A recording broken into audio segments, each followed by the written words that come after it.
भागवत की ये पुण्य कथा हरले ताप विकार, श्रवण करे जो प्रेम से, हो भव सागर पार। 7वें दिन की ये पावन बेला, हरि नाम से भरे अंतर मन का मेला। हरे कृष्णा, आप सभी का दिन शुभ हो। आज सुनिए आगे की कथा। महाभारत काल के प्रमुख पात्रों में से एक पात्र विदुर जी को भी माना जाता है और विदुर जी हस्तिनापुर के प्रधानमंत्री, कौरवों और पांडवों के काका और धृतराष्ट्र और पांडु के भाई थे। परंतु इनका जन्म एक दासी के गर्भ से हुआ था, इसलिए ना तो इन्हें कभी कोई राजपद दिया गया और ना ही इन्हें परिवार का अहम हिस्सा समझा गया। महाभारत ग्रंथ के अनुसार विदुर जी को धर्मराज का स्वरूप माना गया है और अपनी सूझबूझ के चलते ही विदुर जी को हस्तिनापुर का प्रधानमंत्री घोषित किया गया था। कहते हैं कि जब महाभारत युद्ध की तैयारी हो रही थी तब विदुर जी ने महाभारत का युद्ध लड़ने से ही इनकार कर दिया। दरअसल विदुर जी के बारे में ऐसा कहा जाता है कि वे धर्मराज के अवतार थे और वे हमेशा पांडवों का समर्थन करते थे, जिस कारण दुर्योधन उनका अपमान किया करता था और उनसे ईर्ष्या भी रखता था। जब महाभारत का युद्ध हुआ तब विदुर जी ने किसी भी पक्ष की तरफ से युद्ध नहीं लड़ा, क्योंकि वे जानते थे कि अगर उन्हें युद्ध लड़ना ही पड़ा तो उन्हें कौरवों के पक्ष में ही युद्ध लड़ना पड़ेगा। इसलिए उन्होंने युद्ध लड़ने से ही इनकार कर दिया। लेकिन उनकी एक अंतिम इच्छा भी थी जिसे केवल श्री कृष्ण ही पूरी कर सकते थे, और ये बात उस समय की है जब महाभारत का युद्ध चल रहा था। विदुर जी श्री कृष्ण के पास गए और उनसे एक प्रार्थना करने लगे। वे अपनी अंतिम इच्छा श्री कृष्ण को बताना चाहते थे। तब उन्होंने कहा, हे मधुसूदन, मैं धरती पर इतना प्रलयकारी युद्ध देखकर बहुत आत्मग्लानि का अनुभव कर रहा हूँ। मेरी मृत्यु के बाद मैं अपने शरीर का एक भी अंश इस धरती पर नहीं छोड़ना चाहता। इसलिए हे प्रभु, मेरा आपसे ये निवेदन है कि मेरी मृत्यु होने के बाद मुझे जलाया ना जाए, ना ही दफनाया जाए और ना ही जल में प्रवाहित किया जाए। इसके बाद वो आगे कहते हैं कि हे प्रभु, मेरी मृत्यु के बाद मुझे आप कृपया सुदर्शन चक्र में परिवर्तित कर दें, और यही मेरी अंतिम इच्छा भी है। कहते हैं श्री कृष्ण ने उनकी अंतिम इच्छा स्वीकार की और उन्हें ये आश्वासन दिया कि वे उनकी मृत्यु के पश्चात उनकी इस इच्छा को अवश्य पूर्ण करेंगे। अब जब महाभारत का युद्ध समाप्त हो चुका था, युद्ध बीते हुए कुछ दिन हो गए थे, तब पांचों पांडव विदुर जी से मिलने के लिए वन में पहुंचे। युधिष्ठिर को देखते ही विदुर जी ने प्राण त्याग दिए और वे युधिष्ठिर में ही समाहित हो गए। अब ये सारी घटना युधिष्ठिर जी के लिए बड़ी अजीबोगरीब थी। वे समझ नहीं पा रहे थे कि ये क्या हो गया और क्यों हो गया, इसके पीछे आखिर कारण क्या था। उनके मन में बड़ी भारी दुविधा हुई और इस दुविधा का हल खोजने के लिए उन्होंने श्री कृष्ण का ध्यान किया। श्री कृष्ण भगवान तुरंत ही प्रकट हुए। युधिष्ठिर को दुविधा में देखते हुए वे मंद मंद मुस्कुराने लगे और कहने लगे, हे युधिष्ठिर, ये समय चिंता का नहीं है।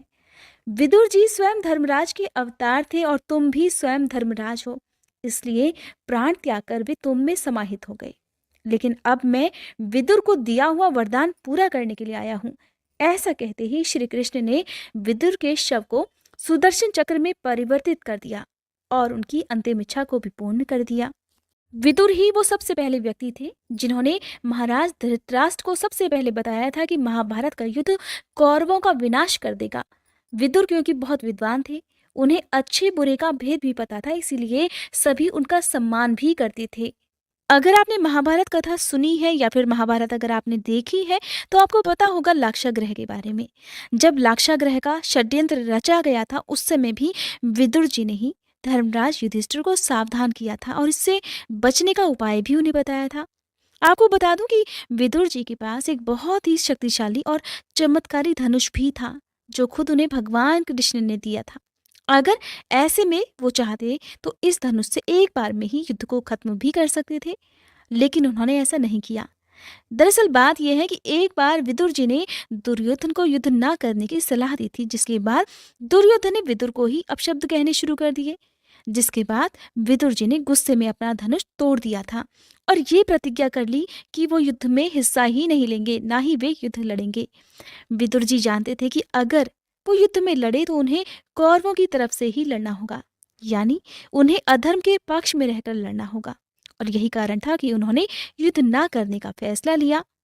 साथ ही साथ उन्होंने धृतराष्ट्र को भी समझाया कि दुर्योधन उनके कुल का नाश कर देगा, इसलिए इस युद्ध को रोकने में ही समझदारी है।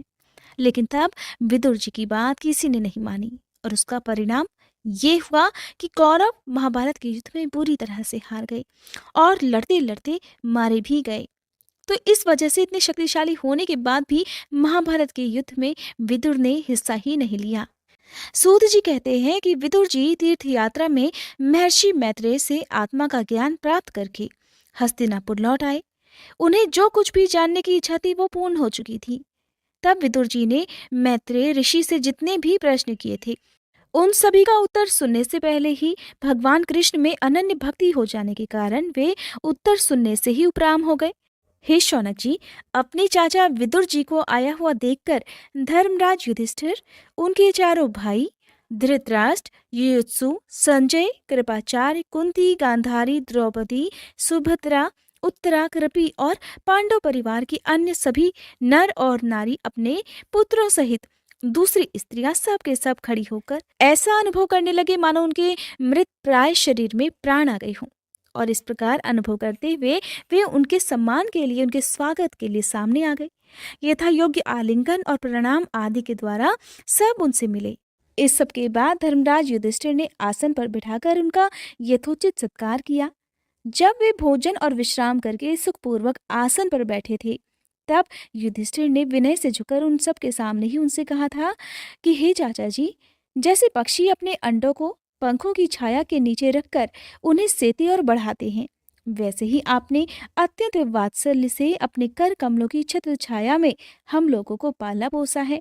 बार बार आपने हमें और हमारी माता को विषदान और लाक्षागृह के दाह आदि की विपत्तियों से बचाया है। क्या आप कभी हम लोगों को याद भी करते रहे हैं? आपने पृथ्वी पर विचरण करते समय किस वृत्ति से जीवन निर्वाह किया? आपने पृथ्वी पर रहकर किन किन तीर्थों और मुख्य क्षेत्रों का सेवन किया? हे प्रभु, आप जैसे भगवान के प्यारे भक्त स्वयं ही तीर्थों के स्वरूप होते हैं। आप लोग अपने हृदय में विराजमान भगवान के द्वारा तीर्थों को भी महातीर्थ बनाकर विचरण करते हैं। हे चाचा श्री, आप तीर्थ यात्रा करते हुए द्वारका में भी अवश्य रहे होंगे। वहां तो हमारे बड़े उदार हृदय वाले और भाई बंधु यादव लोग और जिनके एकमात्र आराध्य देव श्री कृष्ण हैं, अपनी नगरी में सुखपूर्वक तो है ना? आपने यदि जाकर उन्हें देखा नहीं होगा तो सुना तो अवश्य होगा। युधिष्ठिर के इस प्रकार पूछने पर विदुर जी ने तीर्थों और यदुवंशों के संबंध में जो कुछ भी देखा, सुना और अनुभव किया था वो सब विस्तार पूर्वक बतला दिया। केवल यदुवंश के विनाश की बात उनसे नहीं कही। करुणा हृदय विदुर जी पांडवों के दुख को देख ही नहीं सकते थे और इसीलिए उन्होंने ये अप्रिय और असह्य घटना पांडवों को नहीं सुनाई, क्योंकि वो तो स्वयं ही प्रकट होने वाली थी। पांडव विदुर जी का देवता के समान सेवा सत्कार करते थे। अब वे कुछ दिनों तक अपने बड़े भाई धृतराष्ट्र की कल्याण कामना से सभी लोगों को प्रसन्न करते हुए सुखपूर्वक हस्तिनापुर में ही रहे। विदुर जी तो मानो साक्षात धर्मराज थे।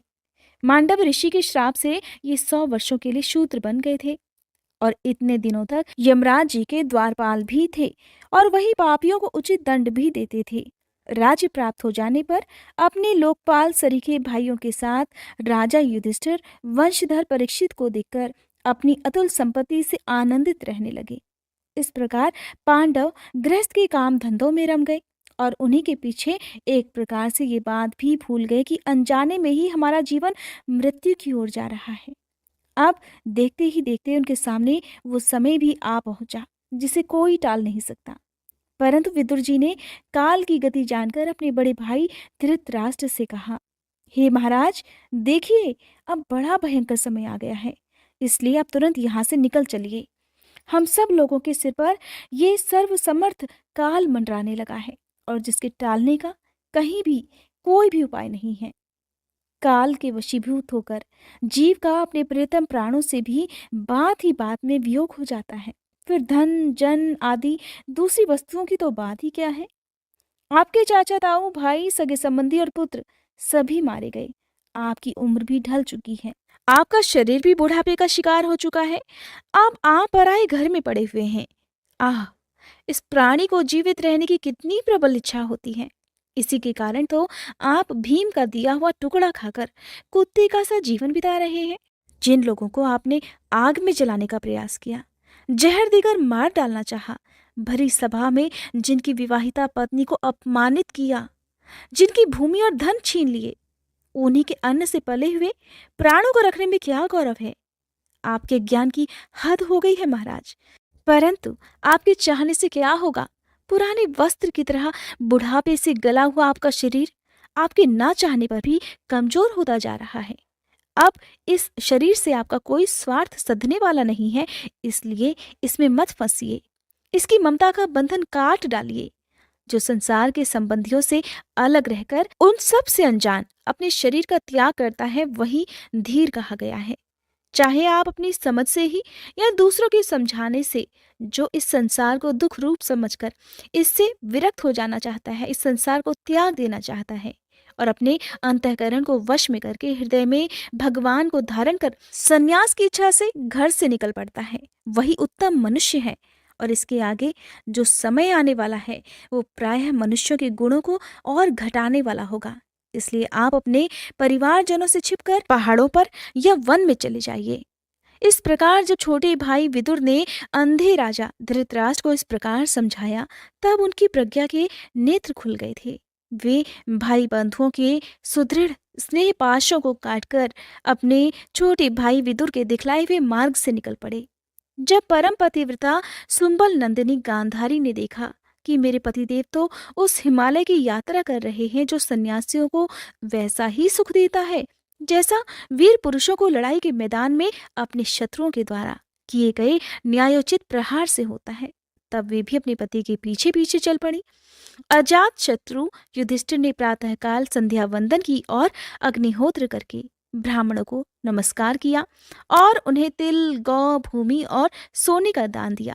इसके बाद जब वे गुरुजनों की चरण वंदना के लिए राजमहल में गए, तब उन्हें धृतराष्ट्र, विदुर और गांधारी के दर्शन नहीं हुए। अब युधिष्ठिर ने व्याकुल होकर वहीं बैठे हुए संजय से पूछा, हे संजय, मेरे वे वृद्ध और नेत्रहीन पिता धृतराष्ट्र कहाँ हैं? पुत्र शोक से पीड़ित दुखिया माता गांधारी और मेरे परम हितैषी चाचा विदुर जी कहाँ हैं? वे सब कहाँ चले गए? ताऊ जी अपने पुत्रों और बंधु बांधवों के मारे जाने से दुखी थे और मैं बड़ा मंद बुद्धि हूँ। कहीं मुझसे किसी अपराध की आशंका करके वे माता गांधारी सहित गंगा जी में तो नहीं कूद पड़े? जब हमारे पिता पांडु की मृत्यु हो गई थी और हम लोग नन्हे नन्हे बच्चे थे, तब इन्हीं दोनों चाचाओं ने बड़े बड़े दुखों से हमें बचाया था। वे हम पर बड़ा ही प्रेम रखते हैं। हाय संजय, वे सब कहाँ चले गए? सूत जी कहते हैं। संजय अपने स्वामी धृतराष्ट्र को ना पाकर कृपा और स्नेह की विकलता से अत्यंत पीड़ित और विरहातुर हो रहे थे। वे युधिष्ठिर को कोई उत्तर नहीं दे पाए। फिर धीरे धीरे बुद्धि के द्वारा उन्होंने अपने मन को स्थिर किया, अपने हाथों से अपनी आंखों के आंसू पोंछ डाले और अपने स्वामी धृतराष्ट्र के चरण कमलों का स्मरण करते हुए युधिष्ठिर से कहने लगे, हे कुलनंदन, मुझे आपके दोनों चाचा और गांधारी जी के संकल्प का कुछ भी नहीं पता। हे महाबाहु, मुझे तो उन महात्माओं ने ठग लिया। संजय इस प्रकार कह ही रहे थे कि तुम्बरू के साथ देवर्षि नारद जी वहां पर आ पहुंचे। महाराज युधिष्ठिर ने भाइयों सहित उठकर उन्हें प्रणाम किया और उनका सम्मान करते हुए कहने लगे, हे देवर्षि, मुझे अपने दोनों चाचाओं का पता ही नहीं लग रहा। ना जाने वे दोनों और पुत्र शोक से व्याकुल तपस्विनी माता गांधारी यहाँ से कहाँ चले गए। हे भगवान, अपार समुद्र में कर्णधार के समान अब आप ही हमारे मार्गदर्शक हैं। तब भगवान के परम भक्त भगवन्मय देवर्षि नारद ने कहा, नारायण नारायण, हे धर्मराज, तुम किसी के लिए शोक मत करो, क्योंकि ये सारा जगत तो ईश्वर के ही वश में है। सारे लोक और लोकपाल विवश होकर ईश्वर की ही आज्ञा का पालन कर रहे हैं और वही एक प्राणी को दूसरे से मिलाता है और वही उन्हें एक दूसरे से अलग भी कर देता है। जैसे बैल बड़ी रस्सी में बंधे और छोटी रस्सी से नथ रहकर अपने स्वामी का भार ढोते रहते हैं, उसी प्रकार मनुष्य भी वर्णाश्रम आदि अनेक प्रकार के नामों से वेदरूप रस्सी में बंधकर ईश्वर की ही आज्ञा का अनुसरण करते हैं। जैसे संसार में खिलाड़ी की इच्छा से ही खिलौनों का संयोग और वियोग होता है, ठीक वैसे ही भगवान की इच्छा से मनुष्यों का मिलना और बिछुड़ना भी होता है। इसलिए हे धर्मराज, ये दीन दुखी चाचा चाची असहाय अवस्था में मेरे बिना कैसे रहेंगे, इस अज्ञान जन्य मन की विकलता को छोड़ दो। यह पांच भौतिक शरीर काल, कर्म और गुणों के वश में है। अजगर के मुंह में पड़े हुए पुरुष के समान ये पराधीन शरीर दूसरों की रक्षा ही क्या कर सकता है। हाथ वालों के बिना हाथ वाले, चार पैर वाले पशुओं के बिना पैर वाले, और उनमें भी बड़े जीवों के छोटे जीव आहार होते हैं। इसी प्रकार एक जीव दूसरे जीव के जीवन का कारण हो रहा है। इन समस्त रूपों में जीवों के बाहर और अंदर वही एक स्वयं प्रकाश भगवान, जो संपूर्ण आत्माओं के भी आत्मा है, माया के द्वारा अनेकों प्रकार से प्रकट हो रहे हैं। तुम केवल उन्हीं को देखो। हे युधिष्ठिर, समस्त प्राणियों को जीवन दान देने वाले वे ही भगवान इस समय इस पृथ्वी तल पर देवद्रोहियों का नाश करने के लिए काल रूप से अवतीर्ण हुए हैं। अब वे देवताओं का कार्य पूरा कर चुके हैं। थोड़ा सा काम और शेष है, उसी के लिए तो वे रुके हुए हैं। जब तक वे प्रभु यहाँ हैं तब तक तुम लोग भी उनकी प्रतीक्षा करते रहो। हे धर्मराज, हिमालय के दक्षिण भाग में जहाँ सप्त ऋषियों की प्रसन्नता के लिए गंगा जी ने अलग अलग 7 धाराओं के रूप में अपने को 7 भागों में विभक्त कर दिया है, जिसे सप्त स्रोत कहते हैं, वहीं ऋषियों के आश्रम पर धृतराष्ट्र अपनी पत्नी गांधारी और विदुर के साथ गए हुए हैं। वहां वे त्रिकाल स्नान और विधि पूर्वक अग्निहोत्र करते हैं। अब उनके मन में किसी भी प्रकार की कोई भी कामना नहीं शेष है। वे तो केवल जल पीकर शांत मन से निवास कर रहे हैं। आसन जीतकर प्राणों को वश में करके उन्होंने अपनी 6 इंद्रियों को विषयों से लौटा दिया है। भगवान की धारणा से उनके तमोगुण, रजोगुण और सत्वगुण के सभी मल भी नष्ट हो चुके हैं। नारायण नारायण। हे धर्मराज, आज से ठीक 5वें दिन वे अपने शरीर का परित्याग कर देंगे और वो जलकर भस्म हो जाएगा। अग्नि के द्वारा पर्णकुटी के साथ अपने पति के मृतदेह को जलते देकर बाहर खड़ी साध्वी गांधारी भी पति का ही अनुगमन करती हुई उसी आग में प्रवेश कर जाएंगी। हे धर्मराज, विदुर जी अपने भाई का आश्चर्यमय मोक्ष देखकर हर्षित और वियोग देखकर दुखी होते हुए वहां से तीर्थ दर्शन के लिए चले जाएंगे। देवर्षि नारद ऐसा कहकर तुम्बरु के साथ स्वर्ग को चले गए। शिखंडी कौन था या शिखंडी कौन थी, इस बारे में अगर आप नहीं जानते तो आपको मैं बता दूं कि शिखंडी का संबंध महाभारत युद्ध में भीष्म पितामह से था, जिसका जन्म हुआ तो एक स्त्री के रूप में था, लेकिन बाद में वो पुरुष बन गया और महाभारत युद्ध में भीष्म पितामह की मृत्यु का कारण ही शिखंडी था। भीष्म पितामह ने अटल प्रतिज्ञा की थी और साथ ही अपनी माता सत्यवती को ये वचन भी दिया था कि वो कभी भी हस्तिनापुर के नरेश नहीं बनेंगे और हस्तिनापुर का सिंहासन कभी नहीं संभालेंगे। सत्यवती और शांतनु सिर्फ इसी बात से नाराज थे कि उनकी होने वाली संतान हस्तिनापुर का राज सिंहासन नहीं संभालेगी। तब सत्यवती और शांतनु के 2 पुत्र चित्रांगदा और विचित्रवीर्य थे। चित्रांगद को हस्तिनापुर का नरेश बनाया था, परंतु किसी कारणवश राजा बनने के कुछ ही समय बाद चित्रांगद की मृत्यु हो गई और उस समय विचित्रवीर इस लायक नहीं था कि उसे हस्तिनापुर का नरेश बनाया जा सके। लेकिन फिर भी भीष्म की प्रतिज्ञा के चलते विचित्रवीर को ही हस्तिनापुर का नरेश बना दिया गया, जिसके कारण हस्तिनापुर का राज्य बहुत बड़े संकट में आ गया। अब हस्तिनापुर के पड़ोसी राज्य काशी के राजा ने अपनी 3 कन्याओं के लिए एक स्वयंवर का आयोजन रचाया। जैसा कि आपको मैं इससे पहले की वीडियो में बता चुकी हूँ कि इस आयोजन का निमंत्रण हस्तिनापुर को नहीं भेजा गया। ऐसा इसलिए क्योंकि विचित्रवीर मदिरा पान का आदी था और हर समय नशे में रहता था, जिस कारण उसे विवाह का निमंत्रण ही नहीं भेजा गया। अब इस बात से भीष्म पितामह के सम्मान को बड़ी ठेस पहुंची और वो क्रोधित हो गए कि आखिरकार निमंत्रण उन्हें क्यों नहीं भेजा गया। तब भीष्म पितामह ने जाकर 3 कन्याओं का अपहरण कर लिया और वहां घोषणा कर दी कि वे अब उनका विवाह विचित्रवीर से ही करवा कर रहेंगे। इस प्रकार 3 कन्याओं में से अम्बा महाराज साल्व से प्रेम करती थी, जिसके लिए अम्बा ने राजा साल्व के गले में वरमाला भी डाल दी थी। लेकिन इन सब के बाद भी भीष्म पितामह अम्बा के साथ साथ दोनों और कन्याओं को यानी कि अम्बालिका को और अंबिका को अपने साथ ले आए। इस प्रकार हस्तिनापुर पहुंचने पर विचित्रवीर्य ने केवल अम्बा के अलावा दोनों कन्याओं से विवाह कर लिया, क्योंकि जब भीष्म पितामह को पता चला कि अम्बा किसी और से प्रेम करती है, तब भीष्म पितामह ने सब कुछ जानकर अम्बा को महाराज शाल्व के पास वापस भेज दिया। अब जब वो वापस वहां चले गई तो उन्होंने भी अम्बा को स्वीकार करने से मना कर दिया। कहने लगे कि अम्बा, अब तुम मेरे लिए दान के समान हो गई हो और मैं दान में आई हुई किसी भी वस्तु को स्वीकार नहीं कर सकता।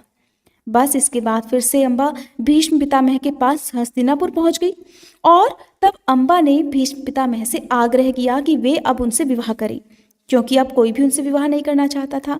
अम्बा की इच्छा सुनकर भीष्म पितामह ने उससे कहा कि हे देवी, मैं तो अपने पिता से आजीवन बाल ब्रह्मचारी रहने का वचन दे चुका हूँ और मैं इस बात की प्रतिज्ञा भी ले चुका हूँ और मैं अपनी ये प्रतिज्ञा किसी कीमत पर भी नहीं तोड़ सकता, इसलिए मैं आपसे विवाह नहीं कर सकता हूँ। जब अम्बा ने ये बात सुनी तो अब अम्बा का जो क्रोध था वो बदले की आग में बदल चुका था। अब वो हर कीमत पर भीष्म पितामह को मारना चाहती थी, उनसे बदला लेना चाहती थी, क्योंकि अम्बा ऐसा मानती थी कि भीष्म पितामह के कारण ही उसका जीवन बर्बाद हुआ है। अगर स्वयंवर में से भीष्म पितामह उनका अपहरण करके ना लाते तो शायद आज अम्बा राजा शाल्व से विवाह कर चुकी होती। अब अम्बा ने हिमालय पर्वत पर जाकर घोर तपस्या प्रारंभ कर दी। भगवान शिव के पुत्र कार्तिकेय, जो कि एक महान योद्धा थे और जो भीष्म का वध भी कर सकते थे, अम्बा की तपस्या से खुश होकर जब कार्तिकेय प्रकट हुए तब उन्होंने अम्बा से कहा कि देवी मांगो, क्या वर मांगती हो, मैं तुम्हारी तपस्या से बहुत प्रसन्न हूँ। तब अम्बा ने उनसे भीष्म पितामह का वध करने का अनुरोध किया।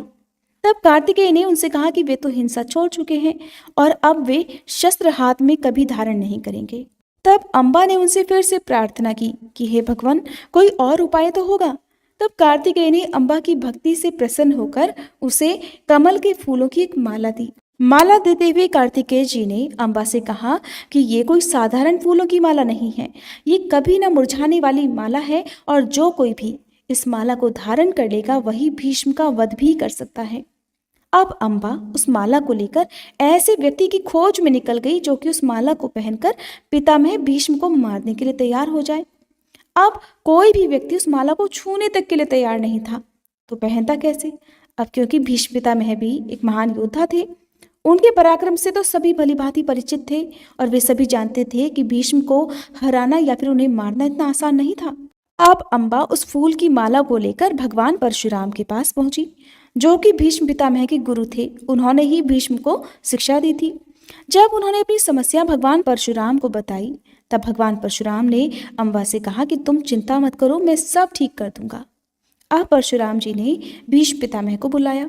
उन्होंने पितामह से कहा कि वो अम्बा से विवाह कर ले।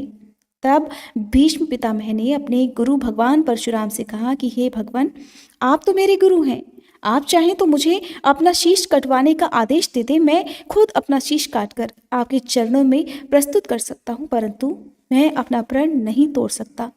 जो प्रतिज्ञा मैंने की है मैं उसे आजीवन निभा कर ही रहूंगा। अब परशुराम जी को लगा कि भीष्म तो मेरा ही शिष्य है और उसने मेरी ही आज्ञा नहीं मानी। इस प्रकार उन्हें अपनी ही आज्ञा का पालन ना करते देखकर बड़ा क्रोध आया, जिसके बाद परशुराम जी और भीष्म के बीच एक असाधारण सा युद्ध हुआ।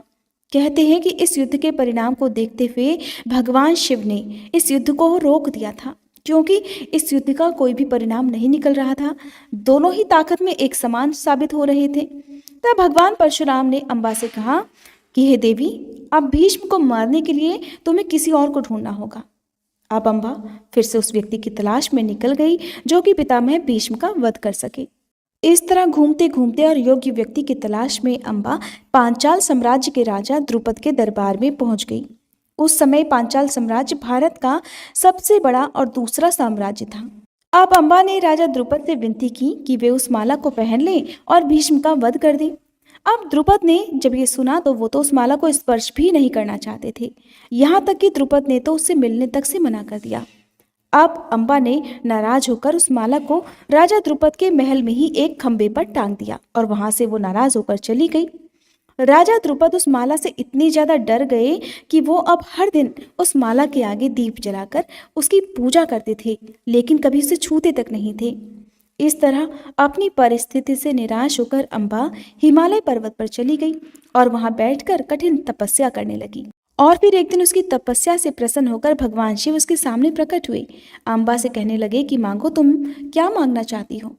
अब अम्बा ने भगवान शिव से भी वही विनती की, हे प्रभु, भीष्म पितामह को किसी भी तरह से आप मार दीजिए। जब भगवान शिव ने ये सुना तो उन्होंने अम्बा से कहा, तो क्यों न तुम खुद ही भीष्म को मार डालो और तुम अच्छी तरह से अपने बदले की आग भी बुझा पाओगी। और तुम खुद इस तरह भीष्म को मारकर अपना प्रतिशोध भी पूरा कर पाओगी। भगवान शिव के मुंह से ऐसे वचन सुनकर अम्बा बड़ी प्रसन्न हो गई। कहने लगी, हे प्रभु, मैं कैसे एक महान योद्धा को मार सकती हूँ। तब भगवान शिव उससे कहने लगे कि मैं तुम्हें एक वरदान देता हूँ कि तुम अपने अगले जन्म में भीष्म पितामह को मार पाओगी। फिर अम्बा ने कहा कि अगले जन्म में तो मुझे कुछ भी याद नहीं रहेगा, और फिर मैं बदले का आनंद कैसे ले पाऊंगी और भीष्म पितामह को कैसे मार पाऊंगी। तब भगवान शिव ने कहा कि तुम चिंता मत करो, समय आने पर तुम्हें सब कुछ याद आ जाएगा और तुमने जो कुछ भी कहा है उसी प्रतिशोध के साथ तुम भीष्म के वध का आनंद भी ले पाओगी।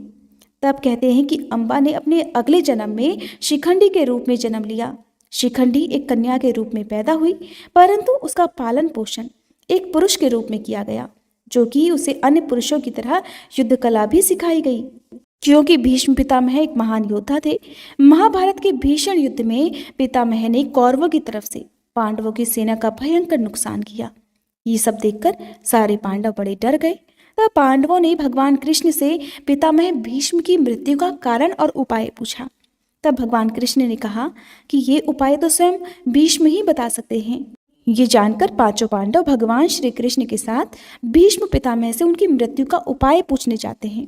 तब वे कहते हैं कि तुम्हारी सेना में जो शिखंडी है उसने जन्म तो स्त्री के रूप में लिया था, परंतु बाद में वो पुरुष बन गया। अर्थात वो युद्ध में भाग तो ले सकता है, परंतु मैं उस पर वार नहीं करूंगा, क्योंकि मैं युद्ध के नियमों के अनुसार स्त्री पर वार नहीं कर सकता।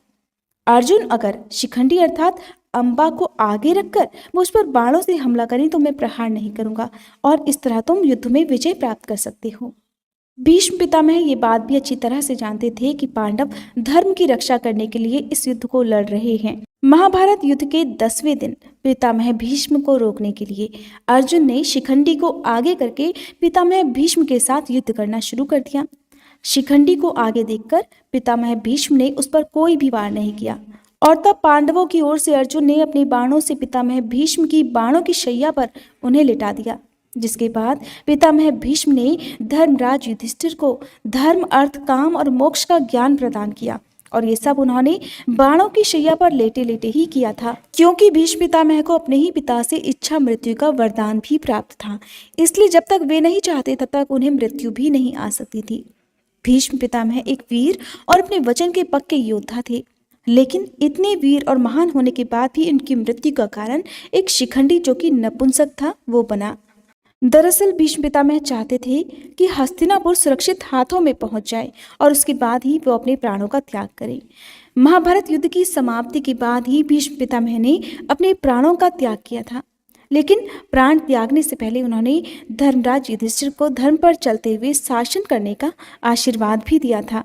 इस तरह भीष्म पितामह 58 दिन तक बाणों की शैया पर ही लेटे रहे। उन्हें भयानक पीड़ा भी हो रही थी, लेकिन जब सूर्य उत्तरायण हुआ तब ही उन्होंने अपनी इच्छा से मृत्यु को प्राप्त किया, क्योंकि ऐसा माना जाता है कि जब सूर्य दक्षिणायन में हो और तब युद्ध में अगर उनकी मृत्यु होती तब उन्हें कभी भी मुक्ति नहीं मिल पाती। इस कारण ही उन्होंने सूर्यदेव के उत्तरायण हो जाने का इंतजार किया, और उसके बाद उन्होंने अपनी इच्छा से अपनी मृत्यु को गले लगा लिया। उधर अम्बा ने भी शिखंडी के रूप में जन्म लेकर और भीष्म पितामह की मृत्यु का कारण बनकर अपने प्रतिशोध की ज्वाला को शांत कर लिया था। सूत जी महाराज कहते हैं, अपने परिजनों से मिलने पर पुण्य श्लोक भगवान कृष्ण अब क्या करना चाहते हैं, यही जानने के लिए अर्जुन भी द्वारका गए हुए थे। कई महीने बीत जाने पर भी अर्जुन वहां से लौटकर वापस नहीं आए। तब धर्मराज युधिष्ठिर को बड़े भयंकर अपशगुन दिखने लगे। उन्होंने देखा काल की गति बड़ी विकट हो गई है। जिस समय जो ऋतु होनी चाहिए उस समय वो ऋतु ही नहीं होती, और उनकी क्रियाएं भी उल्टी होती हैं। लोग बड़े क्रोधी, लोभी और असत्यपरायण अर्थात झूठ बोलने वाले हो गए हैं। अपने जीवन निर्वाह के लिए लोग पापपूर्ण व्यापार भी करने लगे हैं। सारा व्यवहार कपट से भरा हुआ होने लगा है। यहाँ तक कि मित्रता में भी अब छल मिला रहता है। पिता, माता, सगे संबंधी, भाई और पति पत्नी में भी झगड़ा रहने लगा है। कलयुग के आ जाने से लोगों का स्वभाव ही लोभ, दंभ आदि अधर्म से अभिभूत हो गया है, और प्रकृति में भी अत्यंत अरिष्टि सूचक अपशगुन होने लगे हैं।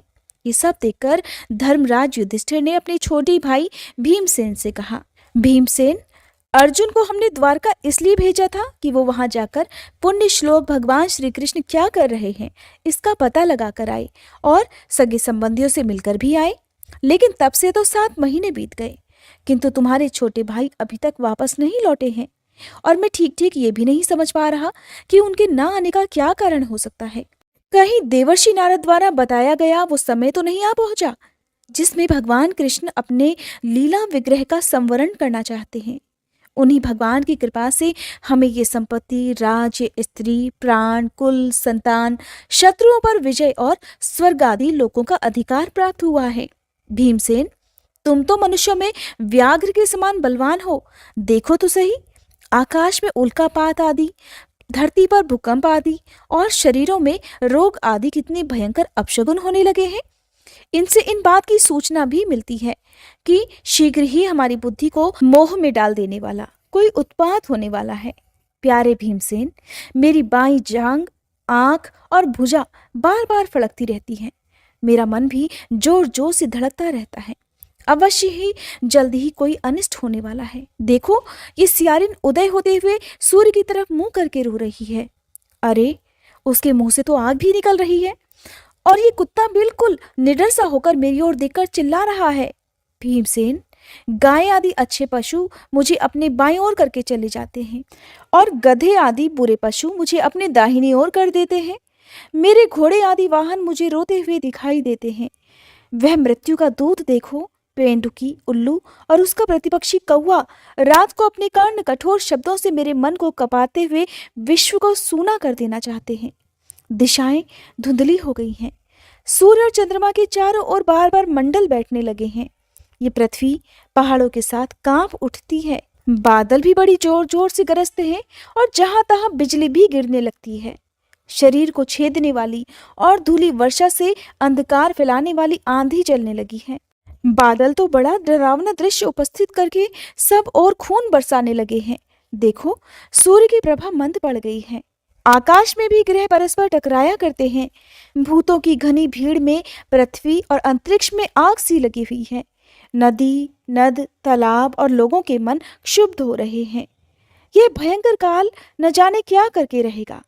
बछड़े दूध नहीं पीते, गौवें दुहने नहीं देती। गौशाला में गौवें आंसुएं बहा बहा कर रो रही हैं। बैल भी उदास हो रहे हैं। देवताओं की मूर्तियां रोसी रही हैं। उनमें से पसीना चूने लगता है और वे हिलती डुलती भी हैं।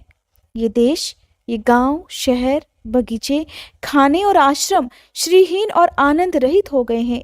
हे भाई भीमसेन, पता नहीं ये किस दुख की सूचना हमें दे रहे हैं। इन बड़े बड़े उत्पातों को देखकर तो मैं ऐसा समझता हूँ कि निश्चय ही ये भाग्यहीन भूमि भगवान के उन चरण कमलों से, जिनका सौंदर्य और जिनकी ध्वजा, वज्र, अंकुश आदि विलक्षण चिन्ह और किसी में कहीं भी नहीं है, रहित हो गई है। शौनक जी, राजा युधिष्ठिर इन भयंकर उत्पातों को देखकर मन ही मन चिंतित हो ही रहे थे कि द्वारका से अर्जुन लौट कर आ गए। धर्मराज युधिष्ठिर ने देखा अर्जुन इतने व्याकुल हो रहे हैं, इतने आतुर हो रहे हैं जितने पहले कभी नहीं देखे गए थे। उनका मुंह उदास है, उनका मुंह लटका हुआ है, कमल सरीखे नेत्रों से आंसू भी बह रहे हैं और उनके शरीर में बिल्कुल भी तेज नहीं है। उनको इस रूप में अपने चरणों में पड़ा देखकर युधिष्ठिर घबरा गए। देवर्षि नारद की बातें याद करके उन्होंने अपने भाई अर्जुन से पूछा, हे भाई अर्जुन, द्वारकापुरी में हमारे स्वजन संबंधी मधु, भोज, आहर, सत्वत, अंधक और वृक्षिणी वंशी यादव कुशल से तो हैं? हमारे माननीय नाना शूरसेन जी प्रसन्न तो हैं? अपने छोटे भाई सहित मामा वसुदेव जी तो कुशल पूर्वक हैं? उनकी पत्नियां, हमारी मामी देवकी आदि 7 बहनें अपने पुत्रों और बहुओं के साथ आनंद से तो हैं? जिनका पुत्र कंस बड़ा ही दुष्ट था, वे राजा उग्रसेन अपने छोटे भाई देवक के साथ जीवित तो है ना? भगवान श्री कृष्ण के सेवक श्रुतदेव, उद्धव आदि और दूसरे सुनंद, नंद आदि प्रधान यदुवंशी जो भगवान श्री कृष्ण और बलराम के बाहुबल से सुरक्षित हैं, सबके सब कुशल पूर्वक तो है ना? हमसे अत्यंत प्रेम करने वाले वे लोग कभी हमारा कुशल मंगल भी पूछ लेते हैं या नहीं? भक्त वत्सल ब्राह्मण भक्त भगवान श्री कृष्ण अपने स्वजनों के साथ द्वारका की सुधर्मा सभा में सुखपूर्वक विराजते तो है ना? वे आदि पुरुष बलराम जी के साथ संसार के परम मंगल, परम कल्याण और उत्पत्ति के लिए यदुवंश स्वरूप क्षीर सागर में विराजमान हैं। उन्हीं के बाहुबल से सुरक्षित द्वारकापुरी में यदुवंशी लोग सारे संसार के द्वारा सम्मानित होकर बड़े आनंद से विष्णु भगवान के पार्षदों के सम्मान विहार कर रहे हैं। भाई अर्जुन, ये भी तो बताओ कि तुम स्वयं तो कुशल पूर्वक हो ना? तुम मुझे श्रीहीन से दिखाई दे रहे हो। वहां बहुत दिनों तक रहे, कहीं तुम्हारे सम्मान में तो किसी प्रकार की कोई कमी नहीं हुई? किसी ने तुम्हारा अपमान तो नहीं कर दिया? कहीं किसी ने दुर्भावपूर्ण अमंगल शब्द आदि के द्वारा तुम्हारा हृदय तो नहीं दुखा दिया? अथवा किसी आशा से तुम्हारे पास आए हुए याचकों को उनकी मांगी हुई वस्तु अथवा अपनी ओर से कुछ देने की प्रतिज्ञा करके तुम वो दे नहीं पाए, कहीं इस कारण तो दुखी नहीं हो? तुम सदा शरणागतों की रक्षा करते आए हो अर्जुन। कहीं किसी भी ब्राह्मण, बालक, गऊ, बूढ़े, रोगी, अबला अथवा अन्य किसी भी प्राणी का जो तुम्हारी शरण में आया हो तुमने त्याग तो नहीं कर दिया? कहीं तुमने अगम्या स्त्री से समागम तो नहीं कर दिया? अथवा गमन करने योग्य स्त्री के साथ असत्कार पूर्वक समागम तो नहीं किया? कहीं मार्ग में अपने से छोटे अथवा बराबरी वालों से हार तो नहीं गए? अथवा भोजन कराने योग्य बालक और बूढ़ों को छोड़कर तुमने अकेले ही भोजन तो ग्रहण नहीं कर लिया? मेरा विश्वास है अर्जुन कि तुमने ऐसा कोई निंदित काम तो कभी नहीं किया होगा जो तुम्हारे योग्य हो ही ना हो अपने परम प्रियतम अभिनंदन हृदय परम सुहृद भगवान श्री कृष्ण से तुम दूर हो गए थे। इसी से अपने आप को तुम शून्य मान रहे हो। इसके सिवा दूसरा तो कोई कारण हो ही नहीं सकता जिससे तुमको इतनी मानसिक पीड़ा हो रही हो। इस प्रकार धर्मराज युधिष्ठिर अपने भाई अर्जुन के मन की स्थिति खुद ही जान गए। वे जानते थे कि उनका भाई अर्जुन कभी भी कोई अनीतिपूर्ण कार्य कर ही नहीं सकता। अर्जुन और श्री कृष्ण एक दूसरे के परम मित्र भी तो थे। इस प्रकार अपने ही परम मित्र से अलग होकर भला अर्जुन सुखपूर्वक कैसे रह सकते थे? इसलिए धर्मराज युधिष्ठिर जान गए थे कि हो न हो उनके भाई अर्जुन की ये दशा श्री कृष्ण के विरह के कारण हुई है। हरे कृष्णा। आज के अध्याय में बस इतना ही। इसके आगे की कथा आप सभी अगले अध्याय में जरूर सुनिएगा।